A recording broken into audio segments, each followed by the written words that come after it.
welcome to At the Disney Movies with the Hearts. I'm Kelly. I'm David. And this week, step right up, ladies and gentlemen, to see the greatest show of questionable animal tactics on Earth. Wild Hearts Can't Be Broken from 1991. In every girl's life, there are dreams of adventure, of romance, of greatness. But Sonora had a special dream. Who are you? Your new diving girl. No, you're not. Sonora would learn that a dream worth having I can do it. I know I can. is worth fighting for. That girl! Wait. When dreams take flight, wild hearts can't be broken. What do you think about this movie, David? What the f*** did I just watch? You watched Wild Hearts Can't Be Broken. A lady who ran away to join the circus and jump horses off of gigantic stairs into water. You know what the most up part is? Huh. That this is true. Yeah, no, it's absolutely true. It's funny because Sonora is a real person. if you're a girl of a certain age, you've watched this movie Every girl of a certain age should watch this movie. Absolutely. again and again. Yeah. I've probably seen this movie 20 times. Oh. But I'm not surprised. This is a fantastic chick movie. I will not lie. This is a great female movie. I think that's maybe why my mom was okay with me watching it so much. Or maybe it's because my sister watched it a lot because she was a horse person. Oh, this is right in her age range. Oh yeah, this is too. one of her favorite movies. Yeah, this had to have hit hard with her. Yeah. Yeah. But so what did you think about it? It was good. It was never boring. I will give it that much. This is a totally fine movie. Really good, quick pace. Yeah. Nothing superfluous in it at all. No, really, they probably could have ginned it up a little more, but... What do you mean ginned it up? Like everybody should be drinking gin because it's the 20s or 30s? The 30s, yeah, during the Depression.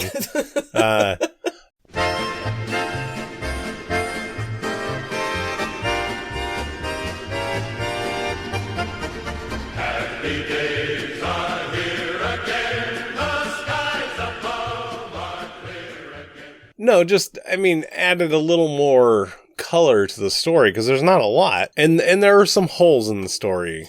Well, spoiler alert, apparently the real Sonora was not very pleased with this because well, of course. Most of it was made up. Well, not that most of it was made up, but it was just over-dramatized. Well, it really wasn't. But that's the thing, is it needed to be more over-dramatized.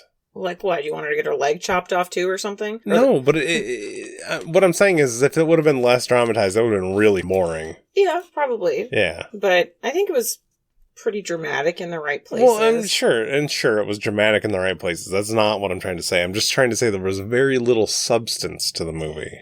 No, it was pretty straightforward. Yeah. Let me read the synopsis real quick. Synopsis.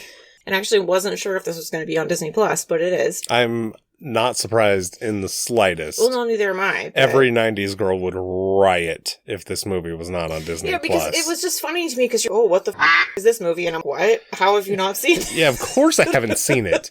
I didn't have a sister, I kind of had a sister, but not really. So you just were shocked by the whole diving horse aspect of it. Did you know that was a real thing that happened? No. Okay. I figured in pop culture references somewhere it would have come up in your realm of something. No, okay. This was completely outside of my realm. What is going on here? I don't know. I'm going to find out. Wild Hearts Can't Be Broken. Drama, biographical. A runaway orphan, young Sonora, persists at a menial job mucking stables in Doc Carver's traveling stunt show. Her great wish is to become a death-defying diving girl, but Doc refuses her pleas. Undaunted, Sonora's gutsy resolve finally convinces him to give her a break. On the brink of stardom, however, a cruel twist of fate threatens to destroy her dream. With the help of a loving friend,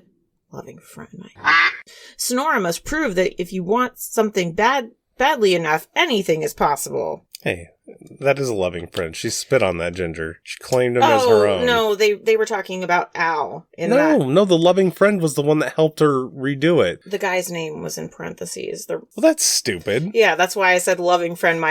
More like borderline child pedophile. But whatever. No. This is a statutory rape and rock movie. This is a king statutory movie. My God, come on.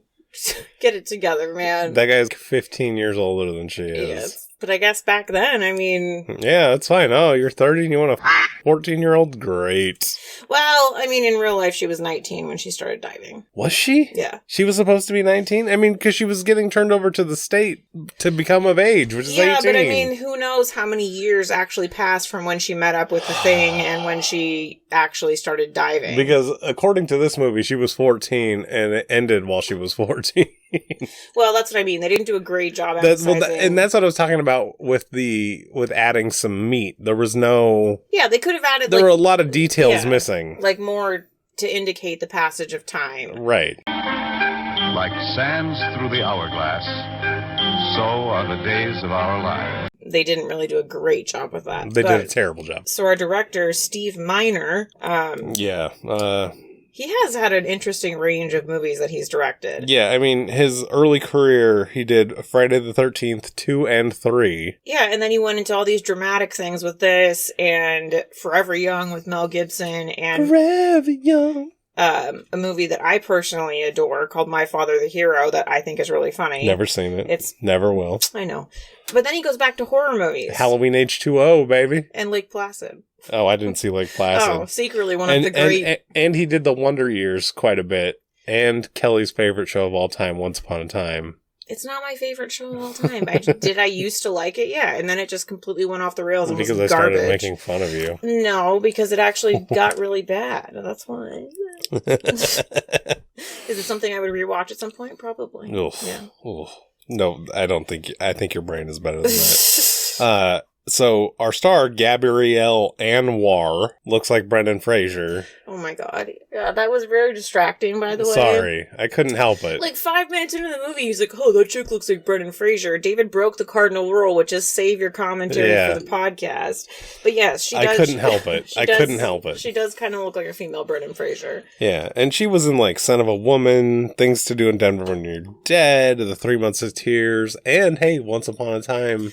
Yes, she did play a part in Once Upon a Time. Yeah, and a whole bunch of TV. She's done all the TV shows. Yeah. But I don't recognize her at all. No, but I mean, well, I haven't watched any of the shows that she's done. I'm sure I've seen some of them. Some at some point. I do not recognize this lady whatsoever. I mean, the most recent one that she was in for like the whole show is that Burn Notice show, which I've never watched, but it's a popular show. And then Michael Schoeffling, Schoeffling. You mean Jake? Let's just call him Jake. Jake from 16 Candles. Well, I'm just. And he was in Mermaids, which is another like iconic movie, and then this was his last thing. He just quit acting. Yeah, he wanted to sell furniture. He just decided, no, this isn't for me. So I wonder what horrible happened on the set of this movie to make him quit. Maybe he saw a horse. No, I don't know. It's really weird, but I mean, he's not exactly like an amazing actor, but he's fine. Yeah, but he's got that. He's like a poor man's Matt Dillon. You know, he is kind of have a Matt Dillon thing, but he's way hotter than Matt Dillon. No, I disagree. And well, you're not. Yeah, I get all that, but I mean, had he continued, he would be way better off. Or no, I guess maybe had he continued, he might have been better off than Matt Dillon. So maybe you're right. Just saying. Yeah. Matt Dillon's weird looking. I don't like Matt Dillon. I love Matt Dillon. Yeah, I know. He's fine. I just think he's weird looking. And then Cliff Robertson, who I guess his most famous thing is playing Uncle Ben in Spider-Man, which I've never seen any of those because I hate Tobey Maguire. That's fine. It's fine. But to me, his most famous thing is being the voiceover narrator of A&E's Biography and PBS's Nova, which are excellent shows, and he's the narrator. Don't know anything about that. With great power comes great responsibility. But you never saw like the A&E biographies that they... Oh yeah, you're way too young. They would have a biography on everybody, and it was great. No, I don't know anything about that, but I mean, I'm surprised you didn't mention his role as the president in Escape from LA. So, hole in my thing, I've never seen either of the Escape movies. What? Nope. What? Don't like Kurt Russell that much. Oh my god, I can't with you.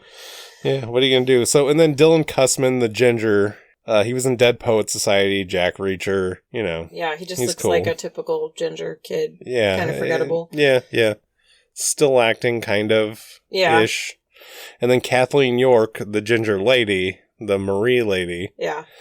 She's basically been in every TV show ever made, but really hasn't done jack. Yeah, I mean, well, her most famous role probably is West Wing, I think, which I haven't seen, but that seemed to be that seemed to be the most famous role. I mean, for sure. But, yeah, but she's just a typical, like, you've seen her in literally everything. Yeah. One of the most unmemorable people I've ever seen on acting in a TV show. It would be secretary number 4. Right. And then there's this chick. Or here's this pretty plain redhead, which for me is saying a lot. I mean, normally that's what I'm like, but no. Yeah. PTA mom number 2 or something. Yeah. It's this lady. Lady number 4. Yeah. News anchor 7. Yeah.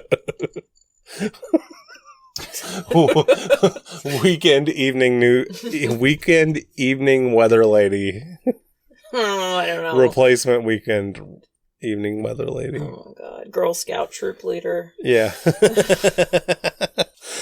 So do you got any fun facts for this movie? There's very few. There's very few. The one I have 2. Burt Reynolds turned down the role of Dr. Carver. Yeah, that makes sense. I mean, why would Burt Reynolds do this movie? Because this is a great story. No. Mine is that Bob Barker was against the film because of his animal rights love. And they may have hurt one of the horses diving it. So Bob Barker mounted his significant forces against this movie. I mean, it's not great. It's not great. But also, I didn't write this one down, but I read it, that actually in reality the horses were only jumping 10 feet, not 40 feet. Yeah, it makes sense. But they used forced perspective to make it look higher. Well, and yeah, it was clearly shitty special effects when you watched. Well, and when they explained it in the movie that the horses don't get hurt, it's usually the rider that gets hurt. Well, right, and when you look it up, it says that the horses would actually jump from up to 60 feet. Yeah, and they don't get hurt because they're just like... Well, a horse is a tank, and the only way you can hurt a horse is hurting its leg, and its leg's not getting hurt by landing in water. Yeah, so, and they said, they don't use any prods, anything, so I don't know if this actually is that dangerous for animals. But... The thing is that the horse is supposed to just be running up a hill and then fall off the cliff because it has no idea where it ends, because it's a horse. It's looking out the side of its face, and it just falls off. That's why they don't use any prods. It's questionable, but the second one I had, it's not really a fun fact, it's just like more of a connection, which is why I was surprised you didn't have the pop culture reference, because it was featured in a Simpsons episode called Wild Barts Can't Be Broken. I wonder what year that was. I don't know, I didn't look up the year, but I just... It's probably one of the one of the 20 teens that I've never seen, because they were totally out of ideas and just copying. This movie does come up in various pop culture things. I'm sure it does. Because it's so ridiculous. But I probably just didn't understand the reference, because, I mean... Why would I have? I don't know. It's just, I don't know. So, and I'll throw this out there as my last fun fact. Gabrielle was 21 when filming this movie, even though she looked like a teenage girl. Big time. Huh. And the Sonora lady was upset about the dad fight scene. The whole notion that Al was going to hit his dad was ridiculous. I could see that, yeah. But it made it more interesting, I guess. It definitely did. So let's march through this. Let's dive through it. Well, let's not dive through it. I don't feel like we have to get super deep because this movie's not... I mean, a lot happens really fast, but it's not a super deep... Like, we don't have to get crazy about this. No. We never do. Well, no, sometimes we definitely do. Yeah, but not with this. Not with stuff like this. Yeah. So you get a jazzy intro to set the mood of the 1930s. And that it's a true story. I feel like all 1930s movies have the same, like, jazz. It all sounds the same. Well, yeah, I mean, that was the sound of the time. I mean, what are you going to do? And then we find the Brendan Fraser looking cutting her hair. Yeah, because she sees like a little ad from Atlantic City and she wants to look like the chick in the magazine, so she just hacks her hair off. And her aunt hilariously puts a paper bag over her head and she starts walking to school. She gets in a fight with all these other kids about how she can't jump her lame looking horse, all named Lightning. Yep. And she screws up. Yeah, because she tries to jump him and he jumps, but he like breaks the gates so all the cows get out, and then she's late to school. The teacher's like, "Oh my God, you're the worst person ever." One of my favorite parts of the movie. No, this is fantastic. It's incredible because the one girl who's making fun of her, she just without hesitation like stands up out of her desk and punches this square in the face. Like doesn't slap her like most girls. Like she punches her and it's incredible. And the girl starts crying in the most hilarious fashion. Yeah, that's one of my favorite parts of the movie. Yeah, no, this is fantastic. That is, spoiler alert, definitely on my favorite part of the movie list. Yeah, I'm like, yes, yes. And then she won't leave the classroom. She locks her legs in, can't move her for the whole day, so the teacher's like, ignore her forever. Yeah, she's like, she doesn't exist, blah, blah, blah. She doesn't even take her homework. So she leaves, and she's at the candy store with her little sister, and she sees an ad for young girl to ride diving horses, which this was the one part of the movie I thought was a little confusing, because... Yeah, I couldn't understand. The ad... And then when she shows up to the dude's circus or whatever, he's like, no. And well, because he wanted a hot chick, not just the plain... But like, why did they need another girl, I guess? You always need another girl. What if that girl gets hurt? Yeah, I guess that's true. But before that, her aunt is selling her horse. Yeah, because she got in trouble and she's a... Her aunt sold her horse, which makes perfect sense. I mean, they probably needed the money if this is the beginning of the Great Depression. That too. Or maybe they should have ate it. Ew. Her aunt informs her that she's also kicking her out to an orphanage and to be raised by the state from here on out until she's an adult. And this is where it becomes very obvious that she's going to leave in the middle of the night, which is exactly what she does. Then we open right up to the fair that she's run off to. Yeah, it's the fairgrounds, and right away there's a guy these guys are going to beat him up because he was cheating at cards, and she sees the ace fall out of his hat, so she covers it with her foot. Yeah, she steps on it. Protects him, basically, because she thinks he's hat. It's like, oh, that dude. Oh my God, he's like 50. He's going to breed me. It's gonna break me. You can't break this horse. And yeah, we needed that scene. What? Where he breaks it. Whoa. Oh my God. Then she has an interaction with Ginger Kid and his wiener roaster. Yeah, and this is where she spits on him. Yeah, she spits on his finger. He got distracted by her because apparently she's so hot, and he burns himself, so she has to stick mud on him and spits on him. Well, no, it wasn't that she was so hot. It was a girl that was paying attention to him. That's all it really was. Yeah, maybe. Yeah, no, definitely. He's like, thanks for spitting on me. She goes to the tent where she sees Al talking about cheating on the card game. And then she busts into Dr. Carver and is like, I'm going to be your new diving gal. And he's like, off. I really like this part, actually. Yeah. One thing, I don't like you. Well, that's because you don't know me. Secondly, you interrupted my business. And third, and most important, you're too young and too puny to be a diving girl. Well, sir, I don't know what a diving girl does exactly. But I can do it, because I can do anything. Good. You can get out of here. Let me explain something to you. A diving girl has to be strong. A diving girl has to be brave, fearless, a showman. Because he's just not impressed. He's like, oh my God, get away. He lifts her, because she does the same thing where she wraps her legs around the chair. Locks into the chair, yep. And he lifts the whole chair outside. Takes her out of the tent, leaves her be. Yep. So then she goes and finds Al and is like, hey, Dr. Carver said that you need to show me the ropes of being the new diving girl. And he's like, oh, I got to be a babysitter now, but weirdly, I want to bone you. Yeah, yeah. I'm going to babysit you till I can bang you. I don't remember exactly how we get there, but they're in the barn and she's like, getting, the horse is smelling her, and then the Dr. Carver is like, oh, you can hang out with the horses, cool. And she's, yeah, I just, that's how they smell me. And he's kind of impressed with her intuitive horse knowledge, apparently. Mm-hmm. So he says, oh, you can be a stable hand. That's fine. Then they go to Virginia. They introduce Lightning to Electric Boogaloo. Lightning Part 2. Well, he's not called Lightning at first. He's just a crazy spooked horse. And they're out at some house because it's the end of the season. Some barn thing. Yeah. So they're not doing the show right now. And she asks Al to help her. And so they secretly are going to train Lightning to Right, so there's a big montage with Lightning. They have this stupid secret wishes scene where they tell each other what they wanted to do. Yep. And we don't know that Al's dad, during this, is the guy. And they wait and leave it to the end, which to me is the worst part of this movie. It really... Well, you know once they get in that fight. No, you don't. I mean, you do, but okay. You don't. Because they don't say that. Yeah, but it's like implied. No, it's not implied. Okay. They saved it for when he's my dad. My dad. Yeah. Yeah, but it was a little bit confusing. But then, so she rides up with Lightning while Marie is doing her thing, and So then Marie calls her ugly, and she has to do herself up, and they laugh at how ridiculous it is. Oh, yeah, because she's trying to be fancy. And hot.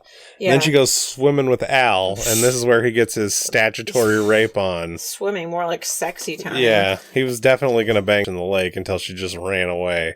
Yeah, and the old man, like, calls him out. He's like, hey. Leave that girl alone. She's really young. You're old. Yeah. Stop it. Knock it off, stupid. Yeah. She's 14. Oh, and I guess this is where she rides up on Lightning.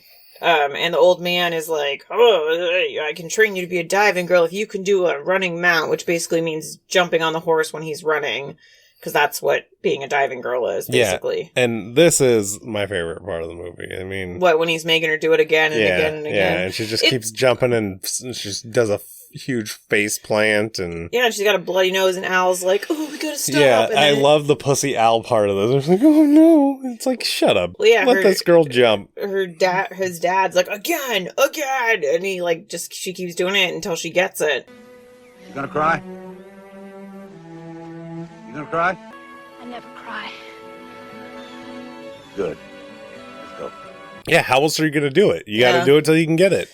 And then so she does it, super dramatic, and then... Now she's allowed to be trained to be a diving girl. Yeah, well, and Al and Dr. Carver get in a fight, and he's gonna, like, break him over the head with a piece of wood. But Dr. Carver really actually just whooped his ass. Yeah, and then he's he like, picks up a board. Fine, I'm gonna take my wood and go home, but actually I'm gonna run away. And he leaves and goes wherever. And then the old man is hiding the letters to Sonora from Al. This part doesn't make any... Like, why did he do that? Because he didn't want that head up in the Al clouds. And he probably also didn't want his son a teenager. Yeah, maybe. I mean, I feel like he did the right thing. He was, hey, no. You can't be telling this little teenage girl that you're in love with her. You're 45 years old. Get out of here. Is he 45? He's at least 30. Jake, 16 Candles ancestor. Yeah. Oh, so then Marie, like, dislocates her shoulder, so Sonora has to, like, you gotta go, you gotta dive. Dive. And this is just, when you see it, and she does it, she does it successfully. This is nuts. This is bananas. Yeah. If you think about, and it's like the ramp being, this is the 1930s. This is not safe. This is bananas. Yeah, it's just it seems like if the wind blew more than 20 miles an hour, it would knock the stairs over for the first thing. I mean... Yeah, it's crazy. So she does it. Marie's all butthurt. She quits. I'm gonna be a star. Nobody's gonna know my name, but they'll see me in every TV show that's ever been made.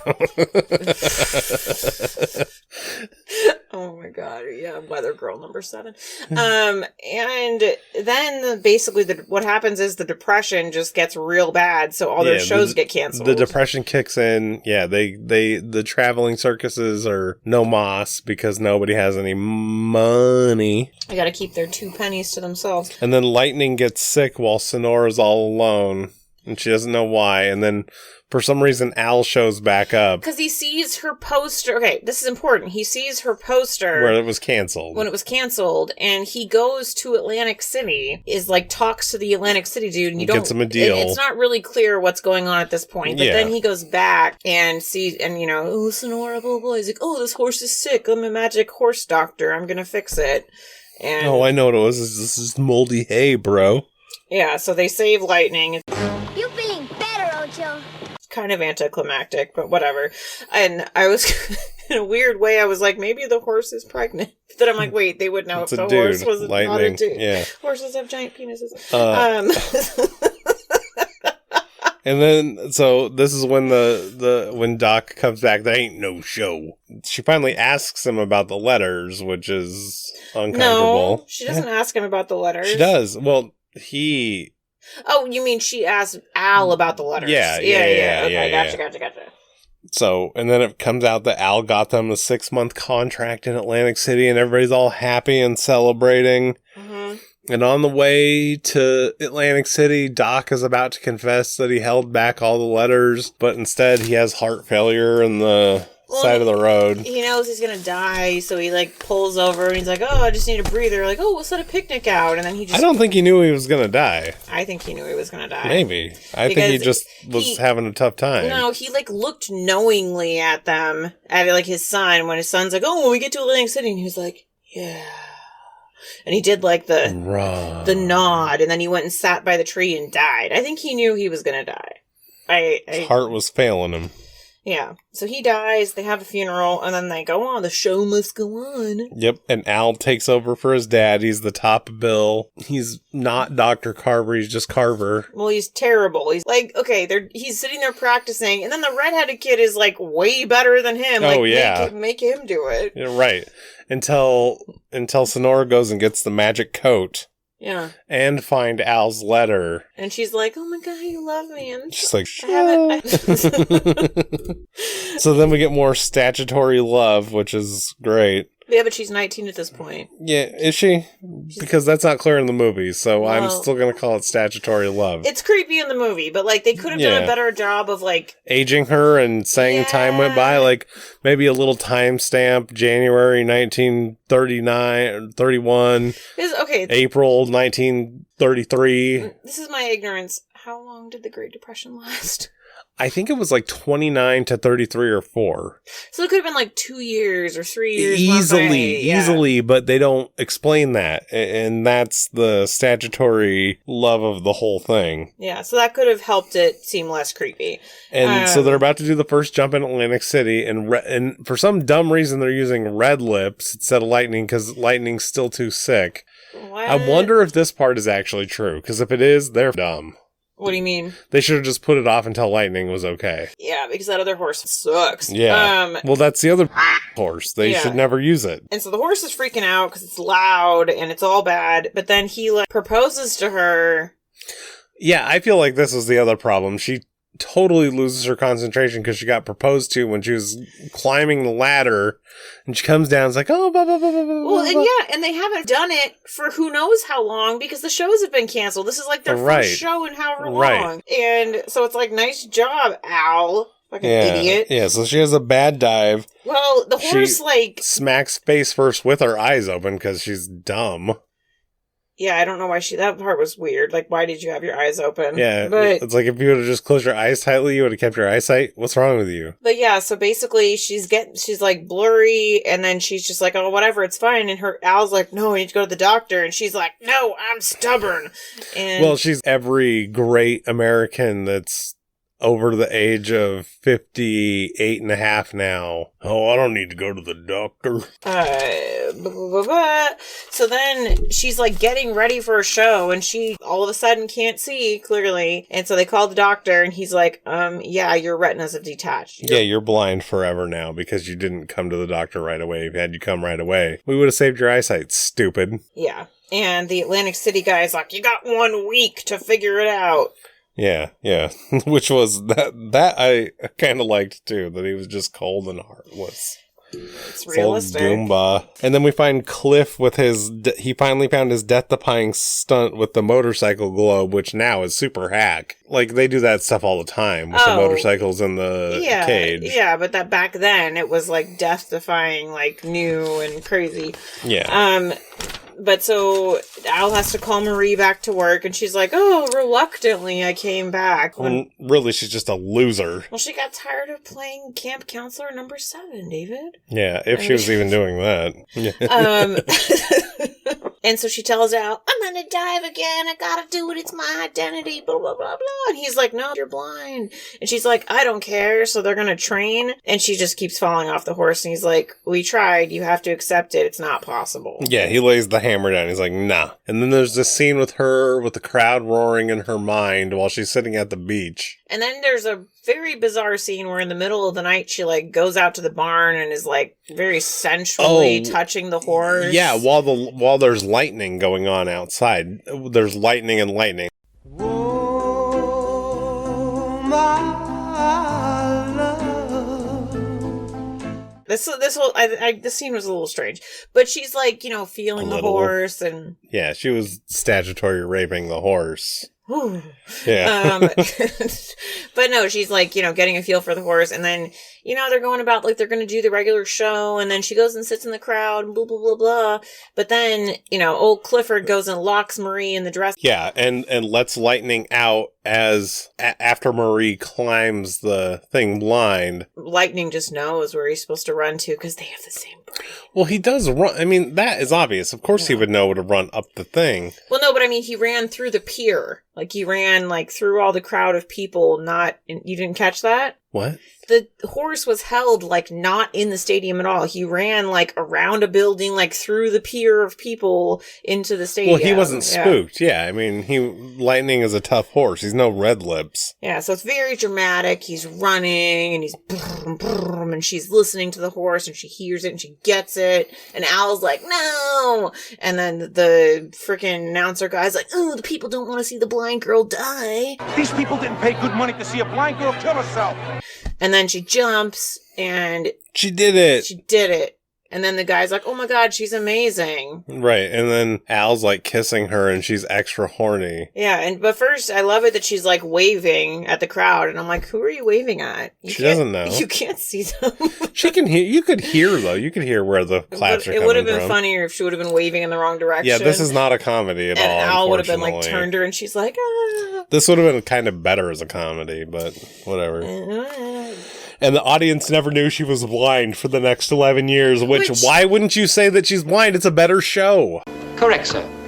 Exactly. That was actually, I don't remember that part, her saying that at all, but I'm like, why would you not do that? It was in text at the end.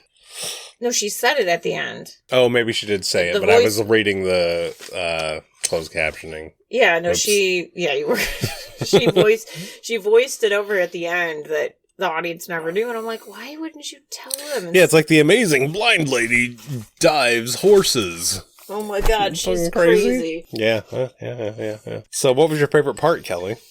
I have a couple. I think my first one is when she first meets Dr. Carver, and she's like, give me a job! And he's like, no. I don't know. And his sweet mullet. He's got a sweet... He does have a sweet mullet.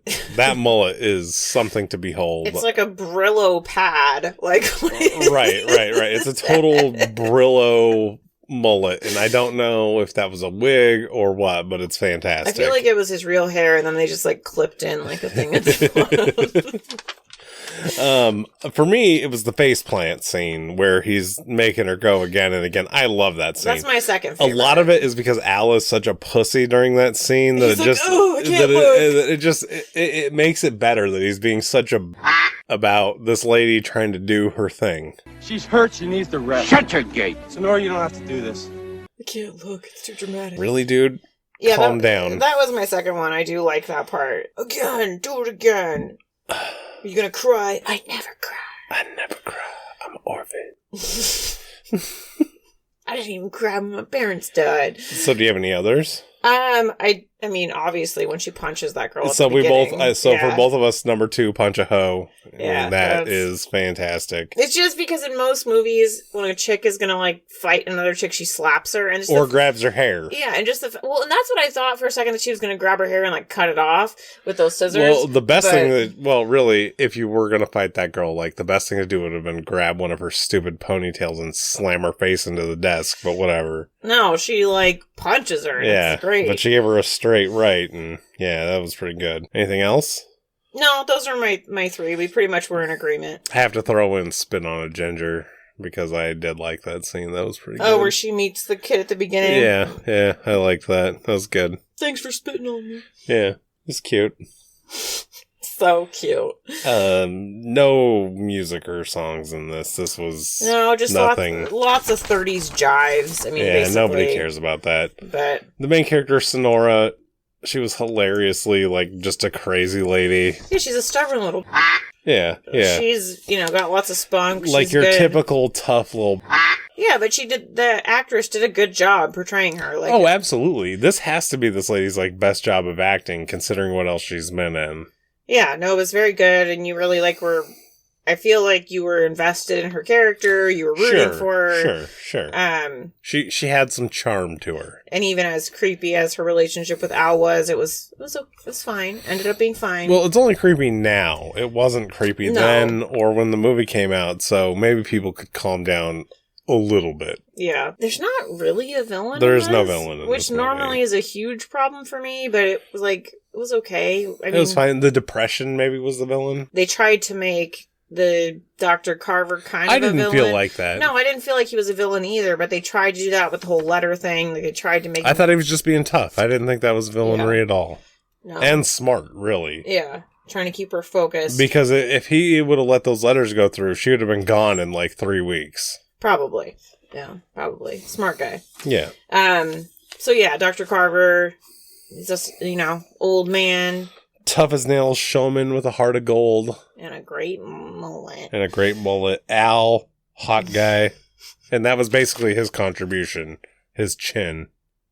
Oh, I mean, guess, I was going to say, his fierce eyebrows, because sure, that if too. If you look at 16 Candles, that's all I remember is just his intense eyebrows. Yeah, probably why I ended up hanging out with you. Yeah, that does make some sense. And then we had Marie, the soulless hoe, and Cliff, the ginger with a heart of gold and death-defying wish. Which I thought they were going to be it's Evil Knievel or something like that, but... I could have had I could have done with more carnies in this. Yeah, I think that might have been what... That's kind of what I was hoping for with Cliff, is that there was going to be more carnies involved with the whole show. I think that probably would have a little richness. Maybe there could have been a villain carny of some kind. Well, that didn't even have to be a villain, but when he was, in the beginning, when he was talking about, until I figure out what my act is, I was excited that this might be a bunch of people doing acts and figuring out acts, but really there was just 1.5, and I was like, oh, that sucks. Yeah, I agree. No, I wish there would have been a little more to it. Right. So cinematography was just hella 90s. Well, so I don't know what it is, but any movie they're portraying the 1930s or 1920s, it always has a hazy glow. Do you know what I'm talking about? Yeah, but I think that's for a reason, because everything was just dusty and dirty. Yeah, but it's just all the 1920s grimy. and 1930s movies. Oh, hazy glow. It's just bizarre to me. Yeah, I don't know. Yeah, it's just the grime. What was your biggest surprise or disappointment, David? How is this true, and why is it so fun? They're both rolled into one. I mean, Why did anybody ever dive a horse? Why did they say, oh, this looks like a good idea? Yeah, it doesn't make any sense to me. No, and the fact that it's interesting and kind of funny is even weirder. I mean, think about how many other weird things there are like this that nobody knows about. Yeah, no, I know. I'm sure there's a million. It'll be like, oh my god. Edison electrocuting elephants to prove that AC power was better than DC. Yeah, that's pretty bad. Yeah, it's real bad. Yeah. I'm just surprised, I guess, that I thought that everybody knew about this movie, but I guess if you're not a chick, you don't really know about this movie. I'm going to say that's probably real true. And again, I think there's something later on that's going to bear that out. It just was so prevalent in my childhood. That's why it's so confusing that you had never even heard of it. I had literally no clue that this ever existed. You knew it was about horses, though. That was just because of the name. I was pretty impressed with that. I was like, no, it's not about that at all. Anything that's Wild Hearts can't be. You've got to be kidding me. That has to be about horses. Sure. Yeah. Did you get any quotes or lines, David? These people didn't pay good money to watch a blind girl kill herself. That was my favorite. Well, you went with that. I went with, Sonora, you have to be real careful with your appearance. Having no natural beauty, you need to help yourself. That's also a very good one. I do appreciate that. Or another one that we didn't write down, but the one where she's going to go on her first dive, and she's like, what happens if my suit falls off? And the old guy's like, we'll give everybody refunds. Yeah, that was really funny. I literally laughed out loud at that scene, which is very rare for me. Yeah. If you remade the movie, what would you change about it, David? Not a finger. Not a finger. I don't know, just the stuff we talked about. I'd make it maybe a tad longer and maybe include some more of the carny stuff, make it a little richer, more characters, make it a little... Yeah, and when I wrote this, I wasn't thinking about that as much, but yeah, it definitely more... And I feel like I'm sure that this was just a very small traveling show, but you could have done better to make it a little more... character driven, a few more acts would have been nice. Some more bearded ladies. I mean, yeah. The bearded lady could have been like, "Here, Sonora, I'll cut your hair," and she'd be like, "Oh my god, thank you." She's like, "I've had a lot of practice," as she touches her beard. Any final thoughts there, Miss? I think it's a very good film, and I think it is an important movie for young girls to watch because it's everyone's telling her, "Oh, you can't do this, you can't do that, you're just a piece of shit, you're ugly, blah, blah, blah," and she's like, "I'm gonna do it," and she does it. I can do it. I know I can. So that kind of mirrors me. It's a must watch for girls. If you have a young girl, you should show them this movie, and I am 91% sure that they will love it. Yeah, because when she finally dives with the horse, it's like, oh my god, yay. I mean, probably somewhere between the ages of like 8 and 13. Yeah, especially if you have a young girl that likes horses, like, you gotta watch this movie. Yeah. You gotta... As soon as she's into horses, you're watching this. Yeah. So oddly, I couldn't find a budget, but nope, neither could I. You know why that is? Because they spent a bunch of movie and they didn't make it back. Well, but it made $7.2 million. Yeah, they spent way more than that. Maybe. On this movie. On lawsuits from PETA. Yeah. Even though I don't know that it was really that bad for the horses. Because of everything they said. Like, it's... People are crazy about their animal rights, so...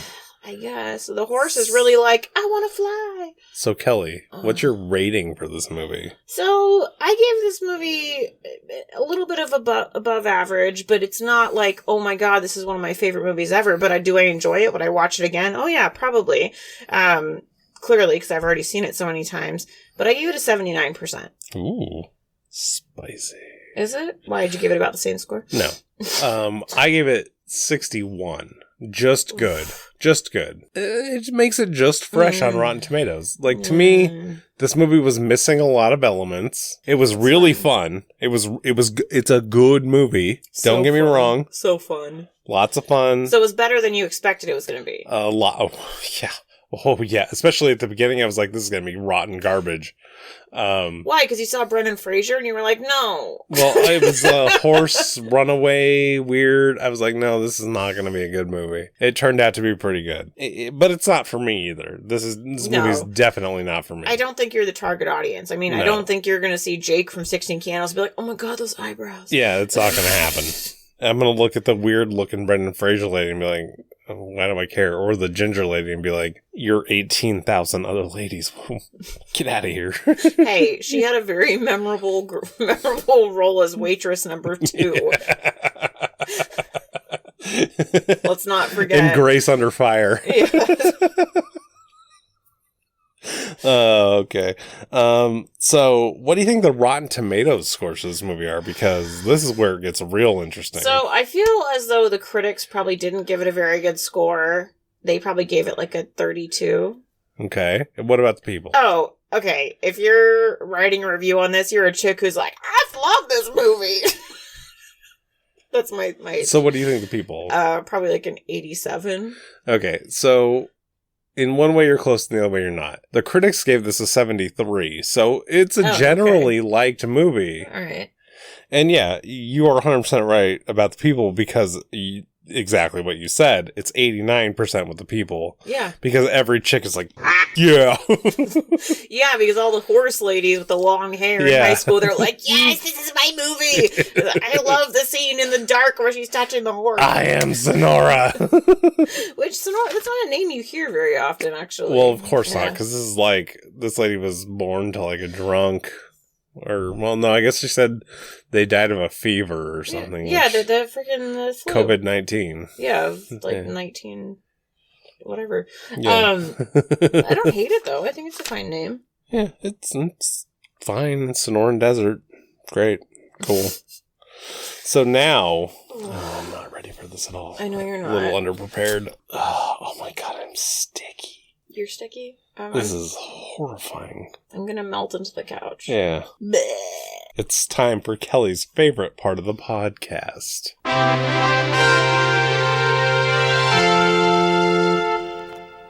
Oh boy. What? Stop it. That's an evil laugh. Do you guys hear this? That's a really evil. I don't think it's that evil. We got number 27.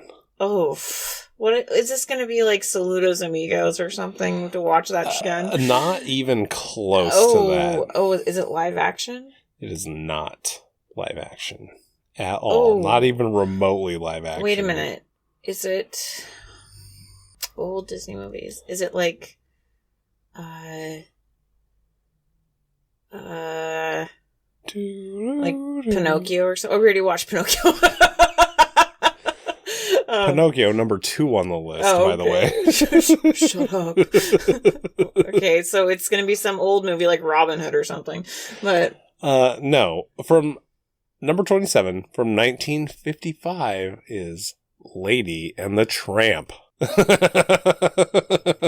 Have you seen this? Definitely.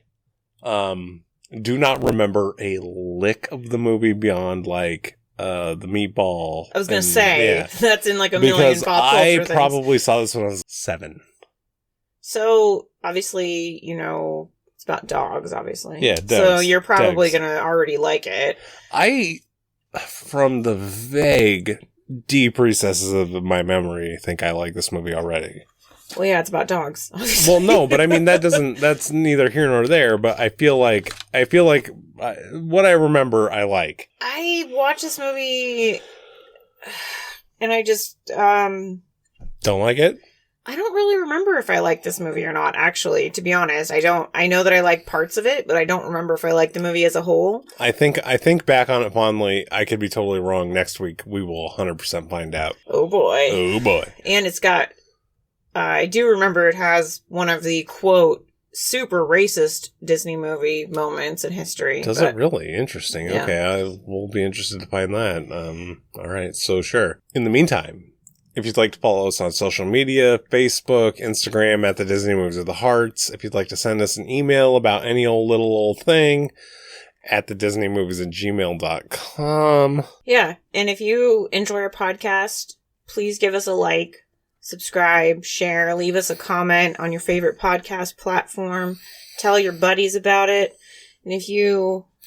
Yeah, we'll make a poll for you to vote on whether you'd like an uncensored version of this podcast or not. And I don't mean unedited. There will definitely be things edited out, but we won't edit out the swear words. Okay. Okay. Okay. Okay. So in the meantime, this has been At the Disney Movies of the Hearts. I'm Kelly. I'm David. Bye!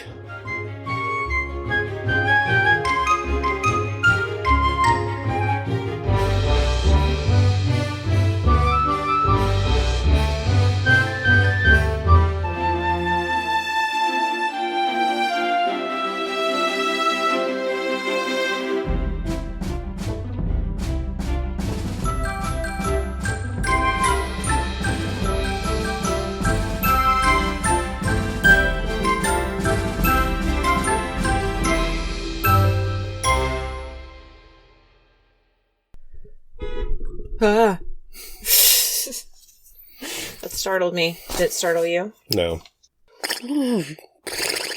Are you hoarse? Are you broken? That was no good. No, I don't have it today. Yeah, no, it's just not there. It is hot out here. Well, guess what? We'll get sweaty. It is what it is. A couple of sippers here. A sipper. All right, David's got a juice up here. Yeah. Oh, God, it's super hot. Yeah, I know. You don't see me wiping my brow every, 30 seconds? I do see that.